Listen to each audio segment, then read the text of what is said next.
Hey everyone, welcome to focus on biology.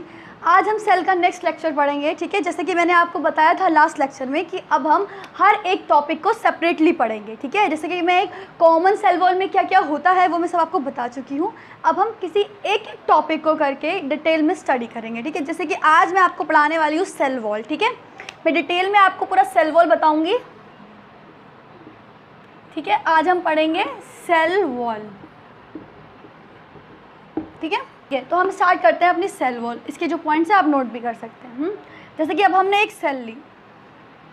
ठीक है, ये हमारी सेल हो गई। ठीक है, हम इस चैप्टर में वैसे तो एक प्लांट और एक एनिमल को लेके स्टडी करेंगे। ठीक है, लेकिन और भी किस किस में सेल वॉल प्रेजेंट होती है वो भी मैं आपको साथ में बताती जाऊँगी। ठीक है, फोकस करके पढ़िएगा। अगर एक हम कॉमन सेल वॉल लें, ठीक है, अगर हम बात करें प्लांट की सेल की, ठीक है, इसकी प्लांट की सेल की, तो प्लांट की सेल में क्या बताया था मैंने आपको, सेल वॉल ऊपर से पाई जाएगी। ठीक है, आज का टॉपिक ही हमारा सेल वॉल है। सेल वॉल पाई जाएगी, सेल वॉल इज प्रेजेंट। ठीक है, उसके अंदर क्या होगा, सेल वॉल के अंदर प्लांट सेल की बात हो रही है, क्या हो गया, प्लाज्मा मेम्ब्रेन।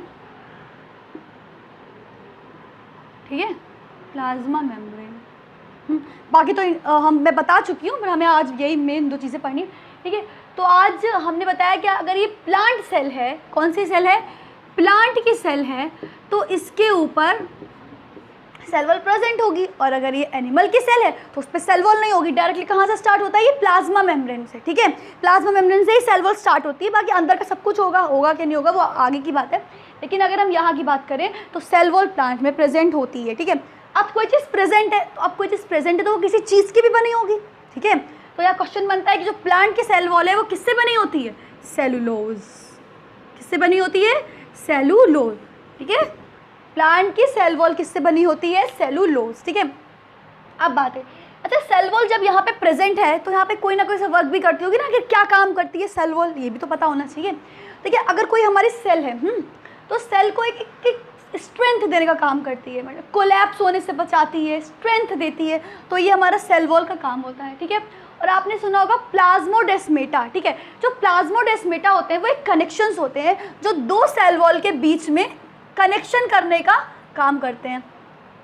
ठीक है, यहाँ से सेल वॉल से, ठीक है, तो कनेक्ट कर देते हैं, तो उसको हम क्या बोलेंगे, प्लाज्मोडेस्मेटा। ठीक है, और भी आपने अगर अपनी एक एनसीईआरटी को रीड किया होगा तो कुछ वर्ड्स आए होंगे जैसे कि प्लाज्मोलाइज्ड, हाइपोटोनिक, हाइपोटोनिक। ठीक है, तो मैं डिटेल में आपको बताती हूँ ताकि उन वर्ड्स से आप कंफ्यूज ना हो। ठीक है, तो हमारी सेल वॉल में हमने क्या किया कि सेल वॉल का वर्क क्या होता है, वो हमको स्ट्रेंथ देती है। ठीक है, मतलब सेल को क्या देती है, जिस जिस सेल में प्रेजेंट होगी सेल वॉल वो सेल को स्ट्रेंथ देने का काम करेगी। ठीक है, और अगर हम बात करें प्लांट सेल की तो किससे बनी होती है, सेलुलोज की। वैसे कि फंजाई, बैक्टीरिया के ऊपर भी सेल वॉल प्रेजेंट होती है। ठीक है, तो आपकी एनसीईआरटी में कहीं भी मेंशन नहीं है कि वो किसकी बनी होती है। ठीक है, अगर आपको जानना है तो आप मुझे कमेंट सेक्शन में बताइए, मैं आपको बताऊंगी। ठीक है, अगर हम बात करें यहाँ पे प्लांट सेल की तो वो किससे बनी होती है, उसकी सेल वॉल सेलुलोज से, और एनिमल सेल में क्या होती है, एब्सेंट होती है। ठीक है, अब हम प्लाज्मोलाइज्ड की बात करेंगे। इसको रब कर देते हैं। ठीक है, अब स्टार्ट करते हैं। देखिए जैसे कि हमने यहाँ पे बहुत सारे वर्ड्स क्लियर होंगे जो आपकी एनसीईआरटी में है, आपको अगर क्लियर नहीं है तो ध्यान सुनेगा। ये 3 जार लिए हमने। ठीक है,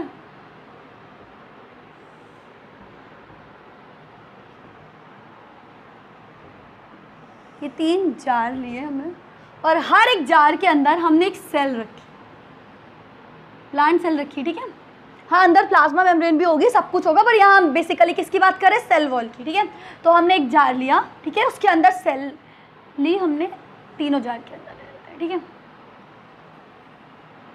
अब यह टर्म यूज होगा ऑस्मोसिस। क्या टर्म होगा, ऑस्मोसिस। ठीक है, देखिए ऑस्मोसिस का मतलब होता है किसी भी डाइल्यूटेड चीज़, मतलब वाटर की चीज़ को ज़्यादा जगह से कम कॉन्सेंट्रेशन में जाना। जैसे कि यहाँ पे एक ये जार है, ठीक है, यहाँ पे पानी यहाँ तक भरा हुआ है,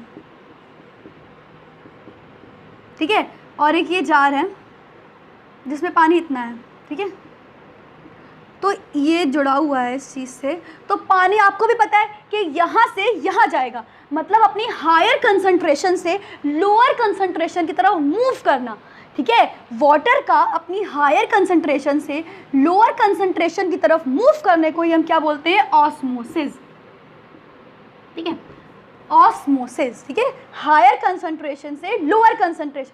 कभी आपने देखा होगा, आप बोतल में बहुत ऊपर तक पानी भरा हुआ रहता है, तो आप इसे निकालते हैं तो बाहर पानी नहीं है, अंदर पानी है, तो वो अपनी हायर कंसंट्रेशन से कहाँ जाता है, लोअर कंसंट्रेशन, मतलब बाहर निकलने लगता है। ऐसे ही आप, ये मैंने एग्जांपल दिया, आप रियल में भी इसे अप्लाई कर सकते हैं। 2 जार को ऐसे ले सकते हैं, कनेक्ट कर सकते हैं। जिस जार में पानी ज़्यादा होगा और जिसमें कम होगा, तो ज़्यादा की तरफ से कम की तरफ आएगा पानी। और कब तक आए, तब तक आएगा जब तक इन दोनों में क्या नहीं हो जाता, पानी बराबर नहीं हो जाता, मतलब इक्विलिब्रियम स्टेट नहीं आ जाती, ठीक है।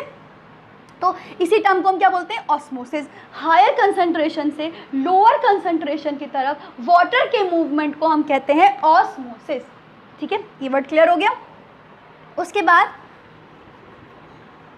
ऑस्मोसिस के बाद, ठीक है, हमने ये 3 जो जार लिए थे, अब यहाँ पे हमें कुछ सोल्यूशन रखना पड़ेगा, ठीक है, सेल के बाहर का सोल्यूशन रखना पड़ेगा। तो हम इन तीनों जार में अलग अलग सोल्यूशन रखेंगे, ठीक है। पहले जार में हमने रखा, दूसरे कलर से दिखाती हूँ, ठीक है, ये हमने जार में जो सोल्यूशन रखा वो था हाइपरटोनिक सोल्यूशन, ठीक है। और बताऊंगी हाइपरटोनिक का मतलब क्या होता है।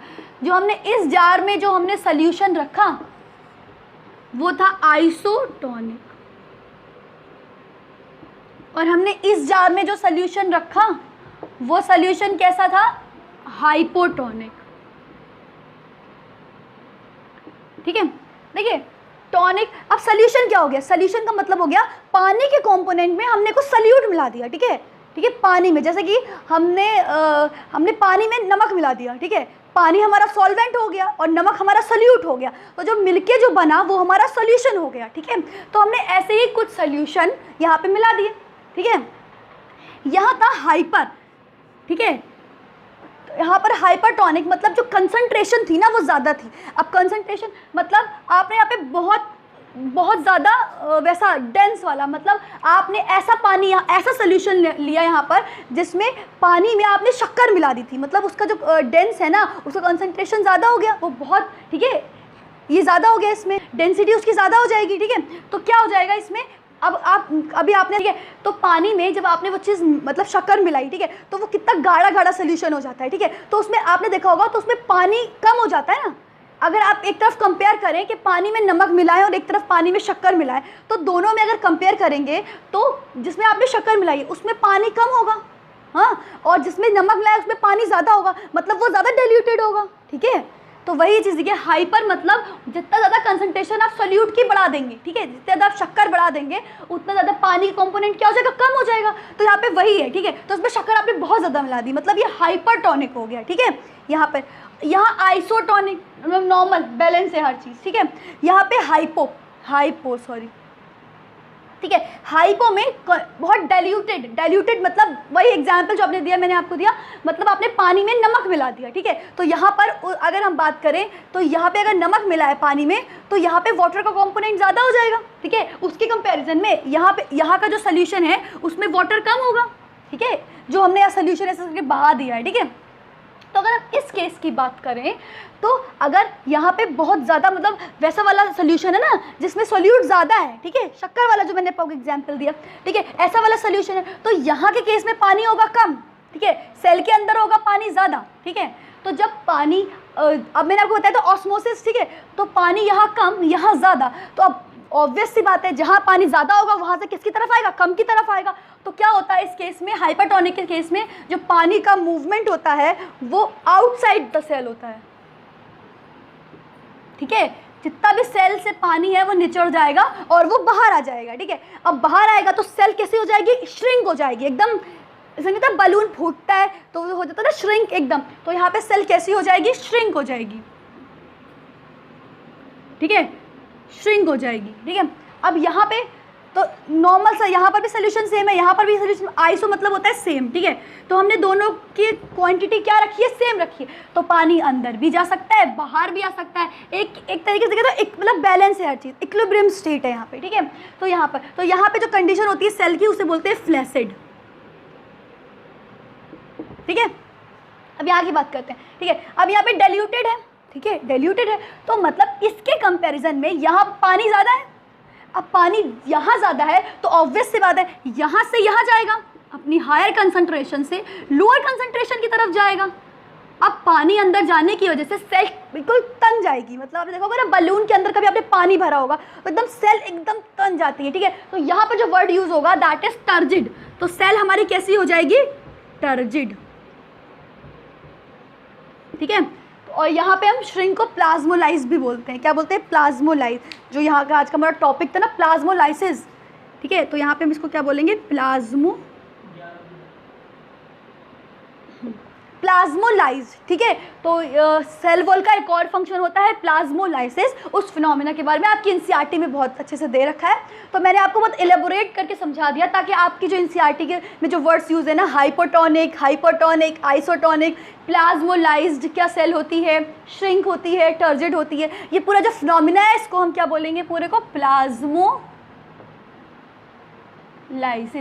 ठीक है। जो आपको मैंने बहुत अच्छे से क्लियर कर दिया, ठीक है। तो एक बार जल्दी जल्दी से रिवीजन कर लेते हैं। सेल वॉल क्या होती है? हमको स्ट्रेंथ देती है, कोलैप्स होने से बचाती है, ठीक है। प्लांट एनिमल की सेल पे सेल वॉल नहीं होती है, प्लांट में सेल वॉल प्रेजेंट होती है। किसकी बनी होती है? सेलुलोज की बनी होती है। उसका एक फंक्शन होता है दैट इज प्लाज्मोलाइसिस, ठीक है। उसमें मैंने आपको बताया उसमें 3 कंडीशन हो सकती है, हाइपरटोनिक, आइसोटोनिक, हाइपोटोनिक, ठीक है। हाइपरटोनिक में सेल कैसी हो जाती है? श्रिंक, प्लाज्मोलाइज्ड बोलते हैं उसको। और आइसोटोनिक में क्या? इक्विलिब्रियम स्टेट में रहती है, ठीक है, बैलेंस रहती है। तो उसमें सेल कैसी हो जाती है? फ्लैसिड हो जाती है। और हाइपोटोनिक के केस में क्या हो जाती है? टर्जिड, मतलब तन जाती है। इस तरीके से आप याद कर सकते हैं, ठीक है। मैं आगे नेक्स्ट सेल मेम्ब्रेन फिर और सेल ऑर्गेनल को एक एक करके डिस्कस करूंगी, ठीक है। बाकी अगर आपको मेरा लेक्चर पसंद आया तो please share and subscribe the channel and thank you for watching this video.